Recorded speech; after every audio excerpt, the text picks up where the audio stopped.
di arah jembatan. Kepulan asap hitam disertai kobaran api mengepul di bawah jembatan Kali Cengkareng Drain, Cengkareng, Jakarta Barat.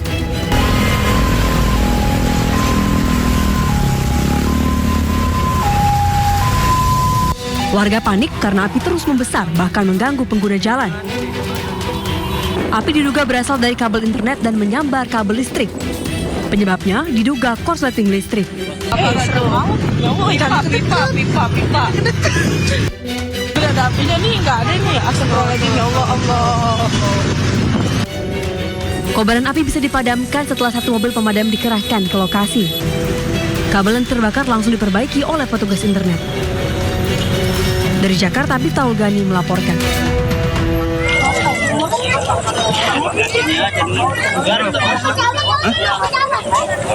Kobaran api membakar tumpukan sampah setinggi 1 meter di area pemakaman TPU Pondok Kelapa, Duren Sawit, Jakarta Timur pada Kamis malam. Besarnya api membuat warga yang tinggal di sekitar TPU khawatir.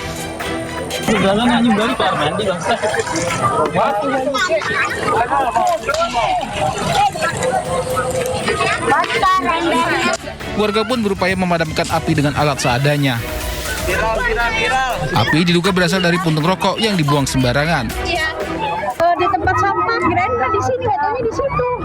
Tadi sore sih kayaknya ada anak-anak nongkrong. Kayaknya buang puntung rokok atau puntung nggak tahu dah. Yang bakar apa ibu? Sampah. Oh, sampah. Jadi ada kayak bekas merokok, puntung rokok ditinggal, tahu api gede aja udah.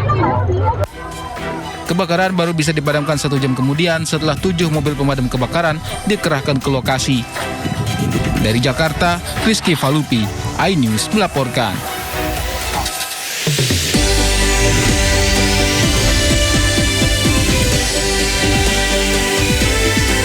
Jampitsus Febri Adriansyah membenarkan rumah di Sentul yang digeledah merupakan rumah pribadinya. Lantas milik siapa uang sitaan hingga ratusan miliar rupiah? Anggota DPR RI Komisi 6 sekaligus mantan Menteri Perdagangan Rahmat Gobel meninggal dunia Jumat dini hari.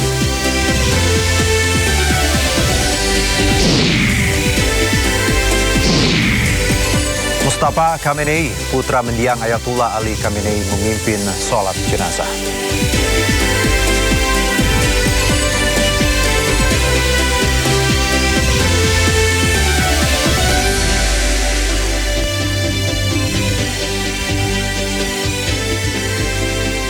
Ya, halo pemirsa, geledah-geledah di kafe di rumah mewah lagi ramai 3 hari terakhir ini. Bagaimana tidak, sitaannya saja ditemukan 74 kg emas, uang dolar Amerika, Singapura hingga ratusan miliar rupiah. Terus milik siapa itu semua? Belum tahu, tapi yang jelas Jampitsus Febri Adriansyah membenarkan rumah mewah di Sentul yang digeledah memang rumah pribadinya. Saya Herjino Syaputra, Anda menyaksikan Sunda Sore.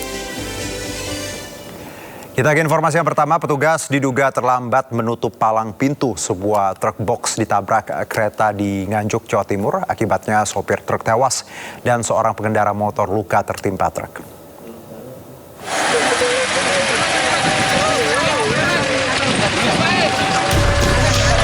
Peristiwa kecelakaan terjadi di perlintasan rel kereta api di Desa Bogor Kulon, Kecamatan Bogor, Kabupaten Nganjuk, Jawa Timur, Kamis siang. Kecelakaan bermula saat truk ekspedisi yang dikemudikan korban melaju kencang dari Nganjuk ke arah Madiun.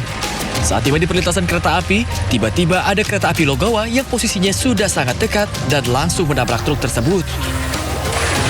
Truk pun ringsek tertabrak kereta, di mana pengemudi truk langsung tewas di lokasi kejadian. Sementara satu orang lain pengendara motor yang berada di samping truk menderita luka-luka setelah tertimpa bodi truk yang ringsek. Diduga peristiwa ini terjadi karena petugas penjaga perlintasan terlambat menutup palang pintu. Untuk memastikan penyebab pasti kecelakaan, polisi masih melakukan penyelidikan dan memeriksa para saksi. Dari Nganjuk, Jawa Timur, Mukhtiar Bagus, iNews melaporkan. Diduga karena kelelahan dan mengantuk saat mengendarai mobil, minibus menabrak 4 kendaraan termasuk angkutan umum dan becak motor. Akibatnya sopir angkutan umum mengalami patah tulang dan terjepit di kabin kemudi, sedangkan 3 korban lain mengalami luka-luka.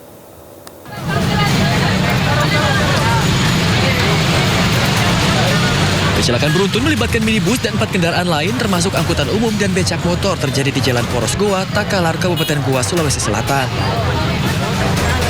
Warga berusaha mengevakuasi supir angkot yang terjepit di kabin kemudi. Evakuasi salah satu korban yang merupakan supir angkot berlangsung dramatis lantaran korban mengalami patah tulang kaki. Sementara 3 korban lain yakni penumpang angkot mengalami luka parah di kepala dan 2 lainnya luka ringan. Peristiwa kecelakaan bermula saat minibus yang dikemudikan pria Parubaya melaju dengan kecepatan tinggi dari arah Kabupaten Takalar menuju Kabupaten Goa. Diduga karena mengantuk, mobil tiba-tiba pindah jalur kanan dan menabrak kendaraan lain angkutan kota dan becak motor. Mobil penumpang jenis Xenia bergerak dari arah Takalar ke Kabupaten Goa, diduga mengambil lahan di jalur kanan sehingga menyerempet 3 buah kendaraan yang dari arah Sidoarjo ke Takalar. Ada korban, Pak? Untuk korban sudah kita evakuasi ke Puskesmas Bading untuk mendapatkan pertolongan medis. Kasus kecelakaan ini pun kini ditangani petugas unit Gakum Satlantas Polresta Goa, Sulawesi Selatan.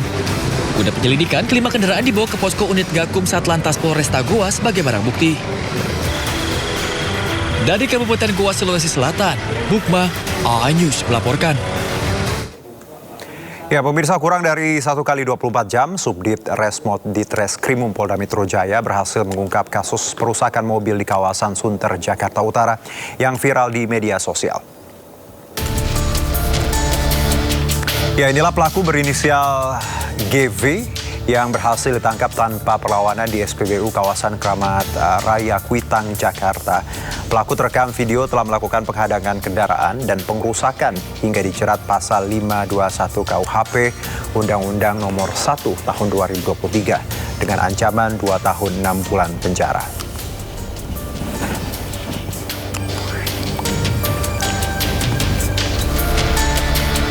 Nah, sebelumnya pemirsa, viral di media sosial, pelaku kesal, marah karena emosi sesaat di jalan raya dengan alasan tak diberi jalan oleh korban. Kemudian pelaku menghadang kendaraan korban dan menuduh korban telah menabrak kendaraannya. Pelaku melakukan tindakan anarkis, menghancurkan spion serta menekuk wiper mobil korban hingga mobil rusak dengan kerugian 50 juta rupiah.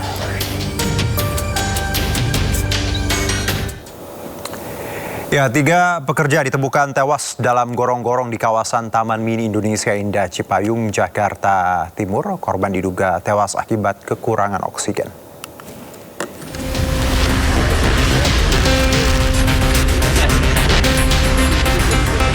Petugas Sudin Damkar Jakarta Timur mengevakuasi jasad 3 pekerja yang tewas di dalam gorong-gorong atau saluran air di kawasan Taman Mini Indonesia Indah Cipayung, Jakarta Timur.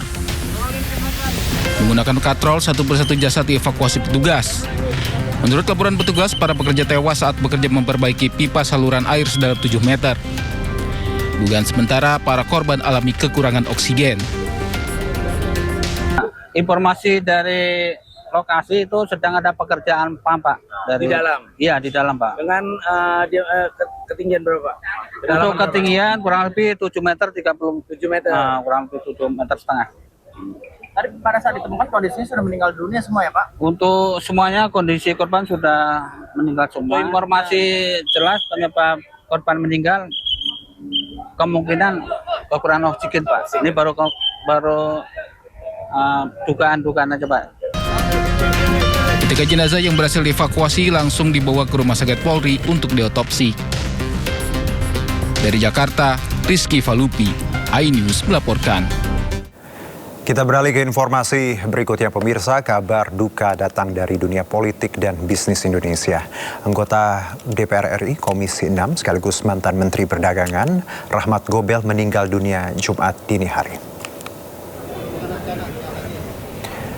Rahmat Gobel meninggal dunia di usia 63 tahun di Rumah Sakit Brawijaya, Tebet, Jakarta Selatan Jumat dini hari tadi. Almarhum dikenal sebagai pengusaha nasional yang memimpin kelompok usaha Gobel. Ia juga pernah menjabat sebagai Menteri Perdagangan pada tahun 2014 hingga 2015. Jenazah disemayamkan di rumah duka di kawasan Jakarta Selatan sebelum untuk dimakamkan di Gorontalo. Bapak mengenal sosok Pak Rahmat Gobel. Pandangan dengan sosok. Ya, Pak Rahmat Gobel adalah pribadi yang baik, menteri yang kerja keras. Pagi tadi Saya percaya cukup banyak yang sangat terkejut mendengar berita bahwa sahabat saudara kita, Pak Rahmat Gobel, telah mendahului kita. Saya secara pribadi mengenal sangat dekat dengan beliau. Beliau adalah Menteri Perdagangan sebelum saya. Almarhum dikenal sebagai orang yang humble, baik, dan bahkan dalam jokesnya di dunia politik dia terlalu baik.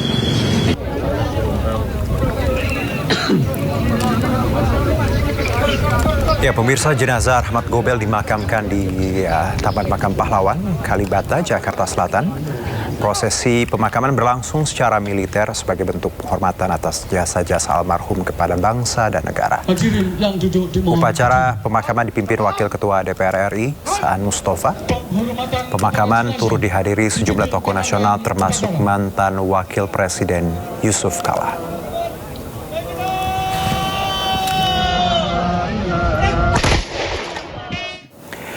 Kita ke informasi selanjutnya, pemirsa. Kaca bagian depan kantor Badan Gizi Nasional di Menteng, Jakarta Pusat tiba-tiba pecah, diduga ditembak orang tak dikenal. Pengelola gedung membantah dugaan tersebut dan menyebut kaca pecah karena pemuaian.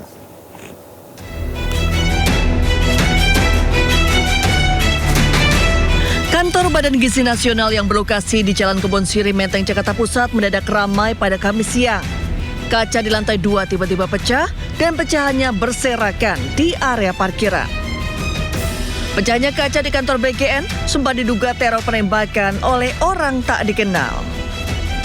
Merespons dugaan tersebut, pengelola gedung BGN menyebut kaca pecah akibat terjadinya proses pemuaian. Sementara menurut pihak kepolisian, pecahnya kaca bukan karena teror ataupun penembakan. Kenapa? Supaya tidak terjadi korban ya. Jadi dikasih polis lain, nanti ini kita bersihkan semua. Jadi mobil-mobil nanti gak parkir di bawah, jadi biar aman aja sih. Jadi itu cara pencegahannya. Jadi nggak ada masalah apa-apa sih. Emang kaca pecah itu real karena pemuaian kaca, itu aja sih. Keterangan bahwa kejadian pecahnya kaca di BGN ini dari salah satu bidang kaca itu bukan karena ada penembakan ataupun teror. Jadi dari hasil pengecekan yang dilakukan oleh pengelola gedung bahwa terjadi pemuaian dari bidang kaca tersebut sehingga mengakibatkan kaca pecah dan akan segera dilakukan penggantian pada besok hari. Itu aja saya rasa. Terima kasih rekan-rekan semuanya. Tim identifikasi Polres Metro Jakarta Pusat langsung diterjunkan ke lokasi guna melakukan olah TKP dan meminta keterangan dari sejumlah saksi. Dari Jakarta Pusat, Raniston Sanjaya, iNews melaporkan. Pemirsa, pada penggeledahan di Cipete, Cilandak, Jakarta Selatan, petugas membawa 2 orang saksi ke dalam ruko. Ya, dengan menggunakan sebuah mobil, kedua saksi ini dibawa petugas dari luar area penggeledahan. Belum diketahui peran 2 orang saksi ini dengan kasus yang sedang ditangani petugas gabungan. Penggeledahan ini dilakukan petugas untuk kembali mencari barang bukti terkait kasus korupsi dana Asabri, Batubara, dan Krakatau Steel yang diduga melibatkan Jampitsus Kejaksaan Agung Republik Indonesia.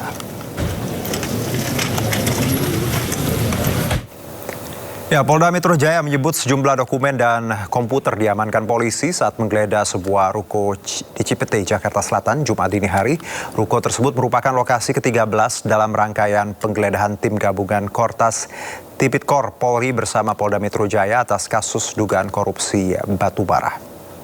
Banyak dokumen yang akan diamankan oleh teman-teman penyidik, termasuk ada komputer dan barang-barang lainnya. Kami belum bisa mengidentifikasi, menginventarisir semua dari yang bisa diamankan. Ini dari informasi, keterangan saksi, keterangan dari hasil gelar perkara, dan yang sudah kita lakukan 12 titik, menujulah ke titik ini. Nah, ini kita lakukan. Itu semua berjalan sesuai dengan hasil penyidikan dari penyidik.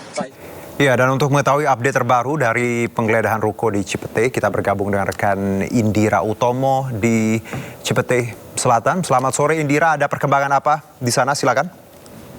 Selamat sore Juno dan juga pemirsa. Ya memang tadi malam sempat dilaksanakan penggeledahan di ruko yang tepatnya berada di Jalan Asem 2 di Cipete, Jakarta Selatan. Dan memang saat ini di tempat saya melaporkan merupakan ruko yang tadi malam didatangi oleh tim Kortas Tipikor dan juga Polda Metro Jaya. Untuk letaknya sendiri, tempat penggeledahan ini memang berada masuk di dalam gang dan di sini ada 5 ruko yang berderet dan memang hanya tempat penggeledahan inilah yang kosong dan tidak ada aktivitas apapun. Dan tadi kami juga sempat berbincang dengan salah satu pegawai coffee shop yang letaknya memang bersampingan dengan tempat semalam TKP yang didatangi oleh tim Kortas Tipikor. Dari pegawai juga tadi mengatakan memang pihak penyidik ini tiba sekitar pukul 11 dan sempat menanyai beberapa pertanyaan kepada pegawai coffee shop mengenai aktivitas apa saja yang dilaksanakan di gedung ini. Dan tadi juga dijelaskan memang di akhir pekan begitu banyak tamu yang sering mendatangi tempat TKP ini menggunakan mobil berplat dinas ataupun plat merah begitu. Dan juga pihak kepolisian sempat mempertanyakan apakah mengenal foto-foto yang diberikan dari penyidik begitu kepada pegawai coffee shop. Dan juga untuk penggeledahan semalam itu berlangsung dari pukul 11 hingga pukul 4 subuh. Dan untuk seluruh barang bukti yang dibawa dari tim kepolisian ini ada koper berukuran besar, kemudian monitor komputer, tas berwarna kuning dan juga sebuah kotak hitam. Seluruhnya ini dibawa oleh para penyidik. Dan kemudian pada pukul 4.21 rombongan kepolisian ini meninggalkan lokasi dengan mobil Inavis. Dan selanjutnya seluruh barang bukti dibawa ke Mapolda Metro Jaya untuk melaksanakan pemeriksaan lebih lanjut. Sebelumnya penyidik juga telah menggeledah 12 lokasi yang berbeda dan penggeledahan ini juga diduga masih merupakan bagian dugaan korupsi batubara di PLN yang memicu blackout di Pulau Jawa dan juga Sumatera. Sementara itu Juno. Terima kasih Indira atas laporan Anda. Selamat bertugas kembali. Dan pemirsa, kinerja Polri dalam mengungkap kasus dugaan korupsi di Tubuh Kejagung memang mendatangkan sejumlah respon dari publik di media sosial. Namun pemirsa, tidak hanya di medsos, melainkan dukungan kepada Polri juga terlihat dari karangan bunga yang berdiri di depan Ditreskrimum Polda Metro Jaya. Ya, ini ada beberapa karangan bunga dengan model yang serupa berdiri di depan Direktorat Reserse Kriminal Umum Polda Metro Jaya. Dalam karangan bunga tersebut tertulis pesan yang berbeda-beda. Kita bisa lihat di antaranya ini ada Presiden Prabowo bersama Polri, jangan mundur rakyat bersama Polri. Dan juga ada Bravo Polri, rakyat bersama Polri. Namun hingga kini belum diketahui siapa yang mengirim karangan bunga tersebut. Kalau menurut Anda pemirsa, apakah ada dari salah satu Anda yang menyaksikan ini yang mengirim?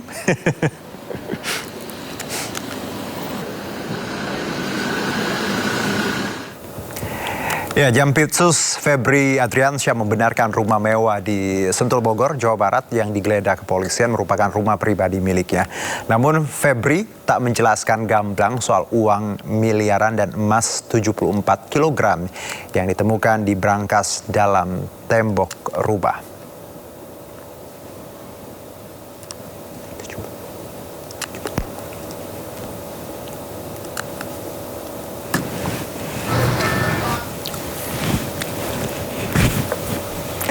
Ya, untuk pertama kalinya Jampitsus Febri Adriansyah buka suara usai namanya santer disebut terkait serangkaian penggeledahan oleh kepolisian. Dalam keterangannya kepada awak media, Febri menyatakan Kejaksaan Agung menghormati proses hukum kepolisian. Namun Febri memastikan seluruh penyelidikan perkara yang saat ini tengah ditangani Kejagung tetap berlanjut, termasuk dugaan korupsi tata kelola MBG, pertambangan dan transfer pricing. Ada di Sumatera. Sebenarnya ada keterkaitan apa Bapak dengan kedua tentang rumah Sentul, ya, itu memang rumah pribadi Jampitsus yang sudah sejak lama. Itu bisa dilihat bagaimana proses kepemilikan sejak awal, ya. Dan mengenai uang tadi kan sudah saya jelaskan yang ditemukan, bahwa itu ada pemilik, ya, bahwa itu ada kegiatan, ada orang-orang juga terima kegiatan, itu bisa juga ditanya, kemudian juga ada beberapa kegiatan bangunan yang bisa dicek. Semua kami yakin dapat dipertanggungjawabkan dengan benar, tetapi tentunya tidak melalui forum seperti ini. Ya, lalu apa update terkait uang dan 74 kg batang emas yang ada di rumah Jampitsus Febri Ardiansyah? Kita bergabung dengan rekan Ismalia yang kini berada di kantor Kejaksaan Agung. Ismalia, ada informasi terkini apa terkait dari Kejaksaan Agung? Karena kita tahu tadi ya ada keterangan seperti itu. Ismalia, silakan.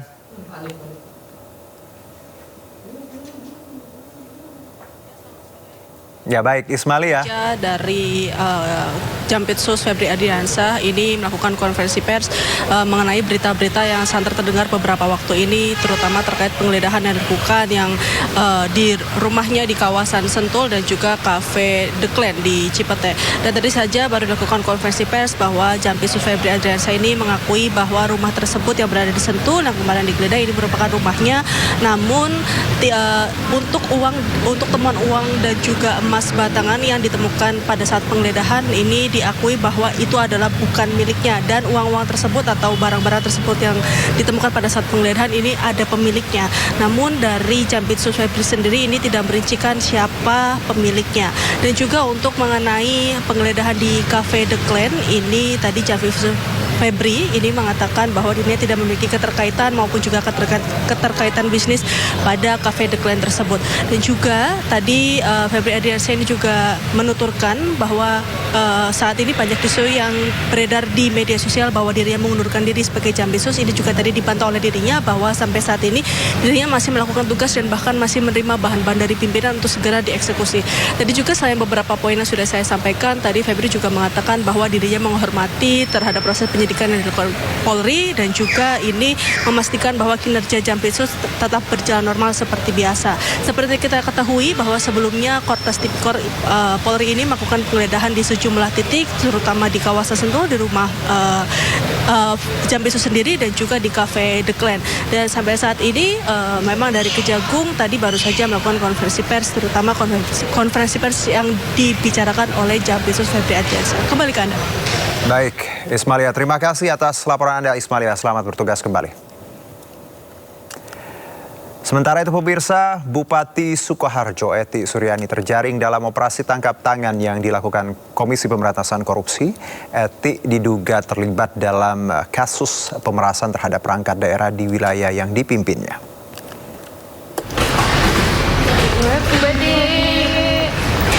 Komentarnya sedikit, Bu. Komentarnya, Bu. Usai terjaring operasi tangkap tangan, Bupati Sukoharjo Eti Suryani diperiksa KPK di Mapolres Surakarta. Eti pun langsung dibawa ke Jakarta untuk diperiksa lebih lanjut. Mana, Bu? Jalan ke Po gimana, Bu? Jalan ke Po. Gelap semua ini, Bu. Jalannya. Selain Etik, KPK juga menangkap 4 orang lainnya. Sebelumnya, Etik dijemput oleh petugas KPK di rumah dinasnya di Solo, Jawa Tengah pada Kamis malam.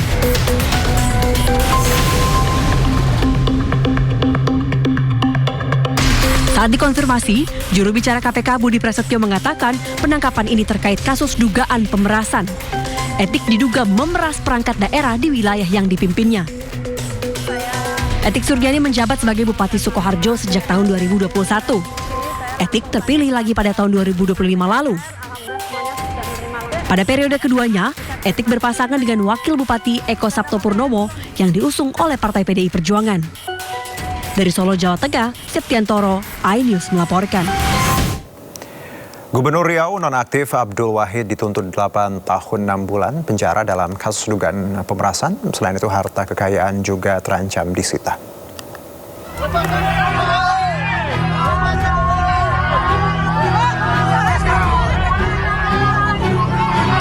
Sidang kasus dugaan korupsi dan pemerasan di lingkungan Dinas PUPR PKPP Riau memasuki tahap pembacaan tuntutan oleh JPU KPK di Pengadilan Negeri Pekanbaru. JPU menyatakan Gubernur Riau nonaktif Abdul Wahid terbukti secara sah bersalah melakukan tindak pidana korupsi. Terdakwa Abdul Wahid dituntut hukuman 8 tahun 6 bulan kurungan penjara dan membayar denda sebesar 500 juta rupiah serta membayar uang pengganti sebesar 1,45 miliar rupiah. Kepada dari awal saya bilang bahwa ini lebih kepada cocoklogi. Jadi cocokloginya itu rapat di kediaman 7 April itu dianggap ada sebuah peristiwa memaksa. rapat di Bapeda dibuat itu sebuah peristiwa yang sama, sehingga menurut saya itu tidak sesuai dengan fakta. Dalam agenda sidang kali ini, JPU juga menghadirkan 2 terdakwa lainnya, yakni Aris Setiawan dan Dani Nur Salam. Hal-hal yang memberatkan untuk terdakwa Abdul Wahid lebih banyak sehingga tuntutannya juga menjadi lebih berat. Hal-hal yang memberatkan tersebut antara lain Pak Abdul Wahid tidak mengikuti larangan untuk tidak melakukan tindak pidana korupsi, kemudian Pak Abdul Wahid tidak kooperatif dan tidak menerangkan yang sejujurnya. Sedangkan satu-satunya hal yang meringankan adalah Pak Abdul Wahid belum pernah dihukum. Sebelumnya, JPU KPK mendakwa Abdul Wahid dalam kasus dugaan tindak pidana korupsi dan dugaan pemerasan di lingkungan Dinas PUPR Provinsi Riau. Abdul Wahid menolak seluruh konstruksi tuntutan yang dinilai tidak berdasarkan fakta persidangan. Dari Pekanbaru Riau, Indra Yosyarizal, iNews melaporkan. Dan pemirsa, hari ini Pengadilan Negeri Jakarta Selatan gelar sidang perdana pra-peradilan penetapan tersangka Roy Suryo dalam kasus ijazah Jokowi. Kuasa hukum Roy Suryo menyebut sidang pra-peradilan kedua ini untuk menguji keabsahan penerapan Undang-Undang ITE yang menjadi dasar penetapan tersangka. Sidang juga akan dihadiri pihak termohon, yakni Polda Metro Jaya. Sebelumnya, Roy baru saja memenangkan pra-peradilan soal penggeledahan, penangkapan, dan penahanan dirinya. Pengacakan secara bergantian, izin mohon untuk berdiri yang mulia ya, sambil baca berdiri ya. Boleh. Oke. Baik.